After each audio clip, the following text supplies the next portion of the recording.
আমরা মুক্তিযুদ্ধ করেছি শুধুমাত্র আমাদের নাগরিক অধিকারকে ফিরে পাওয়ার জন্য নয়। আমরা মুক্তিযুদ্ধ করেছি আমাদের বুকের তাজা রক্ত ঢেলে দিয়েছি, আমরা আমাদের প্রাণকে বিসর্জন দিয়েছি আমাদের ধর্মীয় অধিকারকেও ফিরে পাবো। যারা নাকি 2024-এর মুক্তিযুদ্ধ করেছিলেন তারা আসলে কি এজেন্ডা নিয়ে করেছিলেন? তাদের মূলত এখানে কাঙ্ক্ষিত উদ্দেশ্য কি ছিল? এখানে শুধুমাত্র আমাদের নাগরিক অধিকার ফিরে পাওয়ার জন্য আমরা মুক্তিযুদ্ধ করি নাই। আমাদের ভাই আবু সাঈদ, আমাদের ভাই মুগ্ধরা বারবার প্রমাণ করেছে তারা কখনো মাথায় কালিমার পতাকা বেঁধেছে, কখনো তারা কালিমার স্লোগান তুলেছে, কখনো তারা দ্বীন ইসলামকে ধারণ করে তারা সুস্পষ্টভাবে বক্তব্য দিয়েছে, তারাই কথার প্রমাণ দিয়ে গিয়েছে।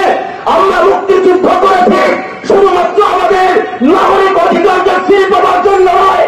আমরা মুক্তিযুদ্ধ করেছি আমাদের বুকের তাজা রক্ত ঢেলে দিয়েছি, আমরা আমাদের প্রাণকে বিসর্জন দিয়েছি আমাদের ধর্মীয় অধিকারকেও ফিরে পাওয়ার জন্য। সুতরাং নতুন যে সরকার এসেছেন আমরা তাদেরকে বলতে চাই, আমরা আপনারা জনগণের মুভমেন্ট বোঝার চেষ্টা করেন, জনগণের চাহিদা বোঝার চেষ্টা করেন।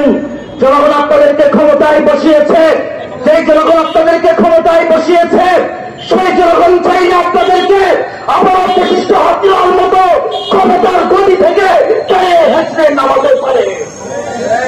আমরা বলতে চাই, আমরা সুস্পষ্ট ভাবে বলতে চাই, এই মুসলমানের দেশে মুসলমানের সন্তানরা কি পড়বে, তাদেরকে কি পড়ানো হবে সেটা নির্ধারণ করতে হবে এদেশের ওলামায়ে কেরামের পরামর্শে, সেটা নির্ধারিত হবে এদেশের ধর্মপ্রাণ শিক্ষিত শ্রেণীর সমন্বিত সিদ্ধান্তে। কোন নাস্তিক বাম নামকের সিদ্ধান্ত এদেশের জনগণ অতীতেও মেনে নেয় নাই, আগামীতেও মেনে নিবে না ইনশাআল্লাহ। আমাদের সুস্পষ্ট দাবি হচ্ছে সরকার যে শিক্ষানীতি প্রণয়ন করতে চাচ্ছে সেখানে এমন কিছু শিক্ষিত, এমন কিছু চিহ্নিত নাস্তিক মুরতাদদেরকে সেখানে সরকার যুক্ত করেছে যাদের ব্যাপারে বারবার ওলামায়ে কেরাম প্রশ্ন তুলেছেন। জানি না কেন সরকারের কানে আমাদের সেই কথাটা এখনো পৌঁছাচ্ছে না। যদি সরকার মনে করে আমাদের সাথে রাজপথে ফয়সালা করবে, আমরা রাজপথে ফয়সালার জন্য প্রস্তুত আছি ইনশাআল্লাহ।